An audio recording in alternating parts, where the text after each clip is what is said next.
Welcome, Diecast fans. I'm Tom Spanners Watson. And I'm Frank the Erie Gibbs. And welcome to a bit of a special episode of the Outlaws. That's right.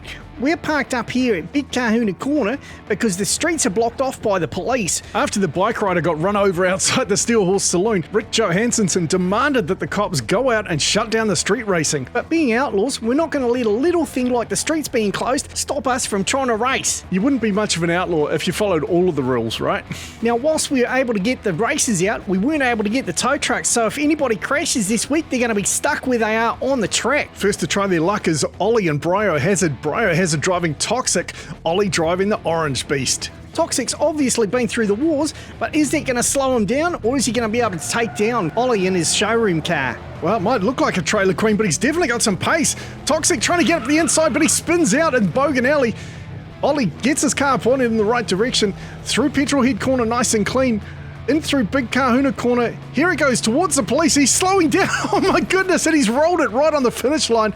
That is terrible for him. A disappointing start here for Toxic. He looked pretty good, but then he clipped this side of OLLIE's car, and then he just pulled up next to the food trucks in Bogan Alley. And I don't know what OLLIE was thinking there. He just backed right off the gas when he needed to floor it. So he's busted by the cops. And we've got a DNF from Toxic, but the bought cars chalk up the first win, not what I was expecting. Well, let's see if Glitch can do better driving Mustang as he goes up against Colin driving the 69 Copo Camaro. Check out the rear end on that Camaro. It's more jacked up than a bodybuilder on steroids. It definitely seems high, but is that going to slow him down? He's right on Mustang's tail here, tries to go up the inside, but Glitch keeps his foot buried. Glitch opening up a massive lead now. He keeps it clean through Big Kahuna Corner. Here he goes, feeds it some channel, gets a massive air, as does the Copo Camaro. Glitch getting some sweet air, and the Copo trying to outdo him. It certainly was an impressive amount of air. Glitch making it look easy, almost getting a drift when he landed there. So Glitch takes the win, and both drivers get away clean from the cops. That evens up the score. One built, one bought. Here at Pete's Farms, we produce the freshest vegetables, like these delicious peas. The tastiness, the freshness, the peaness. Pete's Farms available at all good outlets. Next in the gate, we've got Baz driving the So Fast. He's going up against Damo driving Resurrection. We haven't really seen any open wheel cars, so I'm not sure how he's going to go down the track, but Resurrection's going to make him work for it, I reckon. Damo takes an early lead, but Baz puts the hammer down, gets up next to him, gets pushed into the wall, gets a massive spin on it. It looks like he's tangled up with Toxic and Bogan Alley as Damo streaks away here, looking good at Resurrection. He starts to spin around. I'm not sure you want to be backing over this obstacle at the end, but he makes it clean and gets a clean getaway. I thought Baz had him here. He was ripping up the inside. Unfortunately, that open wheel just hit the sidewall, flipped him sideways, and he collided with Toxic. But a nice drive there from Damo, takes the win and also gets away clean from the cops. You know, I'd really like to see some other open wheel cars. Do you think we should run a tournament like that? I guess we should talk to the members and let them vote.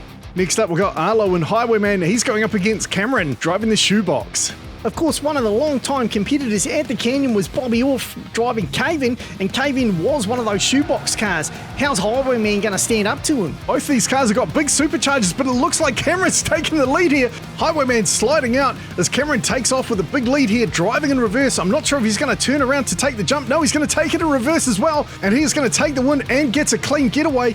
Here comes Highwayman. Oh no, he's smashed right into the cop car. That is not what you want to do. That is going to end up with him getting busted. Highwayman may be showing some solidarity and wanting to hang out with the other cop cars there, hoping he was going to blend in, but I don't think you blend in when you smash on top of them and then you end up on your roof. It's definitely not how you want to go. So Cameron chalks up another win for the bought cars, and unfortunately Arlo gets busted. That evens up the scores 2 apiece. Let's see how Mike Murphy can do in Wildfire as he goes up against Peter B driving the Holden Monaro. Some viewers might recognise Peter B's car there from the Ford versus Holden tournament. The Holden's absolutely cleaned up the Fords in that show, but is this Ford Thunderbird going to be the downfall of the Holden? Holden all the way. And it looks like Frank's right as the Thunderbird gets caught up. Wildfire out of the race now as Peter B streaking away in the Holden Monaro, floors it again. Huge big jump, but he clips the cop and ends up on his roof. That is going to end up with him getting busted as well. Looked like Mike tried to pull off a big drift into Bogan Alley there, but the Holden just clipped him and that slowed him down. And unfortunately, Peter B clipping the cop there and ending on his roof, so he's going to get busted. He was really moving down that final straight. I thought he was going to clear them easily, but unfortunately he gets busted, but he does chalk up the win either way for the bought cars. The wannabes are going to have to sort themselves out. We can't let these built cars go down to the bought ones. Next Next up, the battle of the green machines. It's Papa Pugsley in the Ford Mustang versus Jason in the Holden Ute. And I'm sorry to the Outlaws, but I've got to go with the Holden Ute here. It's just a superb vehicle, and he's super quick. Well, don't write off the Mustang yet. I don't need to. Mustangs write themselves off. Well, not in this instance, as Papa Pugsley gets away into the lead. He spins around because obviously his rear vision mirror is broken, and he just wants to see where the Ute is, but he is going to take the jump in reverse, and he clips Outlaw on the way through, but he gets away clean, and that's toxic. Hang on, he wasn't even in this race. Clearly some shenanigans going on here. Look at Jason in the Ute. He slides up sideways and then reverses into the guys that are parked in Bogan Alley, and he knocked Toxic loose. So Toxic gets down to the finish line and gets away clean from the cops. Huge big jump there from Papa Pugsley and Slimer. Nice job there. And then look at this. Toxic comes down in reverse and pulls off a sweet hit and run on the cop car as he just clips it but barrels off without flipping over. So Slimer with the win and Jason with the DNF, but we gave him the assist as well, but that also evens the score at 3 apiece. As next up we've got Katie driving the Ford Thunderbird going up against JB driving Hat-Trick. This should be a solid challenge for JB. Katie was very impressive in that K&N Thunderbird. She almost cleaned up the Holdens. I don't know if Katie is slow or JB's found an extra gear, but he is absolutely smoking down the track. Nice line through the dogleg there. A clean line through Petrolhead corner. Smokes it into Big Kahuna corner, and a massive big jump, noses it over the intersection, and Katie comes through and hits the cop cars, but she manages to make a runaway as well. JB going full Dukes of Hazzard here. Look at that. Gets it on the nose, but manages to cartwheel out of it. And Katie, coming down in the distance here, decides to tease the cops by clipping them on the way through, but makes a clean getaway for a classic hit and run. You know, I'm surprised I haven't taken out any spectators yet, because those bogans are still hanging out by the end of the finish line there. I think it's fair to say they're probably living on borrowed time. But the built cars finally go back in the lead as we go up to Lone Star versus Stuntman Sam driving the Porsche. For those long-time viewers, you'll recognise that Porsche that Sam's driving. That was from the precision jump into the back of the tow truck on the Old Canyon track. That was such an impressive stunt. If you haven't seen it, you should go back and watch it. Speaking of impressive, Sam catching up to Lone Star here, tries to go up the inside of Longhorn, but he can't do it. He has another crack at it. Longhorn just holding him out. Both cars getting massive here, but hitting the cops and ending up on their roofs. That's going to end up with both of those drivers getting busted. What a spectacular accident. Those boys got some serious Dukes of Hazzard level air in that one. Look at this. Huge big jump. If they'd just been a little bit more centered, they would have got away clean. Look at it from this angle. Massive height there. Stuntman Sam was looking really good, but unfortunately he followed Lone Star on that same line, and then they just plowed into the cop cars. So both drivers get busted, but luckily Longhorn still takes the win, and we go up 5-3 Built versus Bought. Next up, driving the Corvette, we've got Clint. He is going up against Nathan driving Maverick. Wow, I did not think that said Clint. Yeah, luckily the graphics guy paid attention to the kerning. It's definitely Clint. There's been a lot of Chevy versus Ford battles tonight. Is the Ford going to do it this time? No, there goes the mighty Chevy. Into the wall, is that what you were going to say? No.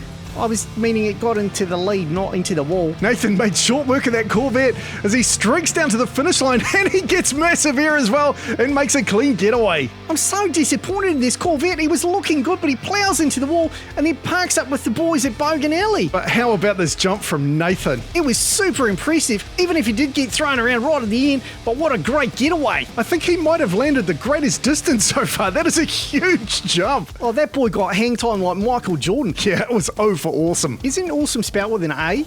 Look, if you're a Kiwi, you'd get it. But congratulations, Nathan takes the win, and the built cars go up 6-3.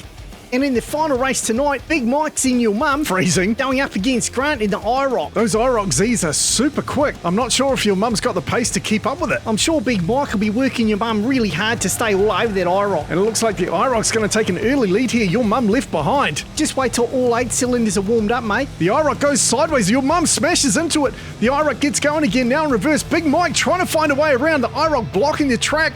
Big Mike goes to the inside, and both drivers crash out into the cops. I really thought Big Mike was going to force your mum through the gap there, but unfortunately that Camaro just blocked the track beautifully, and with that battle both drivers slowed down too much so they couldn't get any air, which resulted in them hitting the cops, and your mum plowed into 2 of them. And with that, we got both drivers busted, but the IROC takes the win and manages to close the gap up a little bit, 6-4 Built versus Bought. Well, next week we get to see how the Outlaws go, so expect more action then. All right, we hope you enjoyed tonight's racing. Thanks very much for watching. I'm Tom Spanners Watson. He's Frank the Guru Gibbs. We look forward to seeing you next time.